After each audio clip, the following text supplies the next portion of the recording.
Hello there. My name is Christian, and I'm the welcomer at St. John's Anglican Church in Fremantle.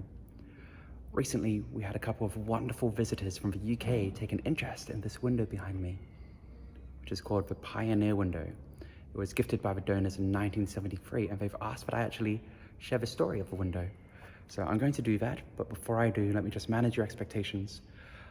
A lot of what you're about to hear is oral history, which basically means that I was told these stories from some people, they were told it by others. Some of it is written down, a lot of it is passed along. So with that in mind, I hope you enjoy the story of a pioneer window. So St. John's is located in the very middle of Fremantle, what was once named King's Square, after that man there, the first rector of Fremantle, George King. You can see him holding the original St. John's in his arms.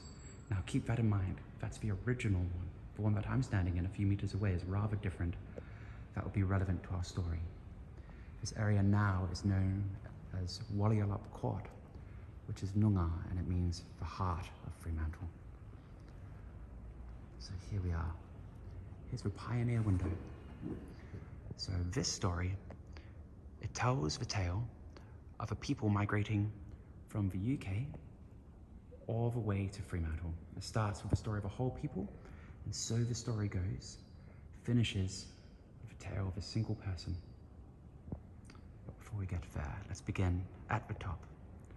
Here we have St. Paul's Basilica, which is telling us that the story begins in the United Kingdom, England. You'll see that it's framed by these white flowers with these red flowers pushed off to the side. The idea here is that if the red are the Lancasters, the white flowers are the Yorks. This is telling us that this is a story not of the Lancasters or any other folk, but primarily the Yorks. This is driven home as we go down on the left.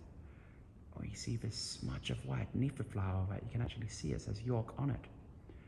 Now, do you see that big black void in the middle? I want you to imagine that a great big hand reached in and plucked that area of York out, took it to the right over there, and placed it down in Western Australia, where we can see that landmass there. In other words, this is the story of a transplantation of the people from York to Western Australia. Now, when they left, they didn't go north, east, or west. They left by going south, which is why we have these beautiful thatched cottages here, which you'll know are associated with Dorset and so on.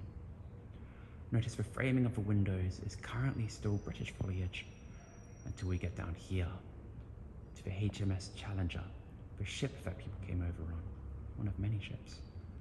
You'll notice that it's framed now by grapes and by wheat. I'll leave it to you, us being in a church, to guess what the grapes and the wheat represent.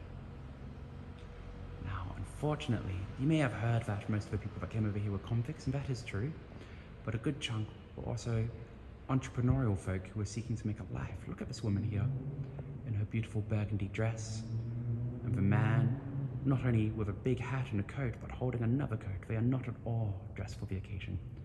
In other words, they weren't prepared. They didn't know what to expect, so they came in their finery in 1829. Now, this area here that we're looking at, if you look at this man in the water, and you ever visit Fremantle, and you go to the Esplanade Park and walk amid the Norfolk Pines, you'll be walking where that man is walking, because it's all actually reclaimed land. If you were walking amid those pines in 1829, you'd be wading in the sea. In fact, by the Esplanade Hotel, there is a big line in the ground which says that that's where the sea once ended. Isn't it clever what people were able to accomplish, even back then? Now, these poor folk, when they arrived, they tried to grow food, but the soil in Fremantle was abominable. Nothing took. And so instead they followed the Swan River up until, and this is where it becomes oral history, if you forgive me, they ended up in what we suspect to be Bicton Baths. Now they played with the soil there, they did what they could, and some of it took. And so we had a few families that became very wealthy, that were able to support the community, such that the first St. John's Church was built. Now, do you remember this one, which was in George King's arms? Here we are, 1843. Now, The reason I say that's the first church is because the first church, St. John's, was knocked down so that Fremantle could build a longer high street, which was probably a bad idea because they actually had to end up rebuilding a finer church a few years later after it turns out the Church of England of the Crown weren't too pleased with their decision. Here, we see people arranged around a baptismal font. Look at this man here, he's got a baby. This means that a generation has been born in Australia. They haven't just came over here by boat, they've started to be born here. Now, I like to imagine this one woman in red. If you look at her, right? Such a character doesn't appear anywhere else. I like to think that this is paying attention to the sideline Lancasters. It's been a long time, and the Yorks and the Lancasters and whatnot are relatively okay with one another now. It's just a bit of a funny way of thinking about it, that she's included, but still utterly peripheral. This brings us to our final window. Okay, a new generation has been born. We started with a people in England, down further south, up the Swan River, and then back to Fremantle. And here we see the Swan. It says 1875 in the foreground, and you can see those rooftops there. Okay, people have started building. Look at that bridge, fine feat of engineering.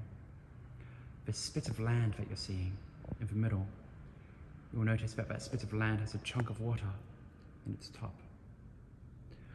So when the tide comes in around here in the Swan, spits of land, they flood very, very quickly. And if you don't know how to swim, as many people did not, you're in danger.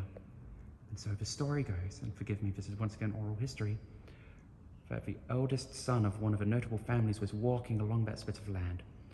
And as it started to flood, he thought he would have enough time, but he was incorrect, and he perished and drowned.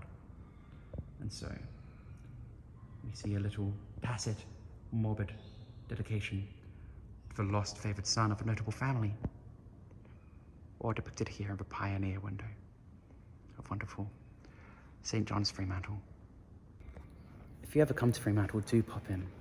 I'm usually here on Mondays, and I'd love to show you around, but our community is really lovely, so even if it's not I, it will likely be somebody else.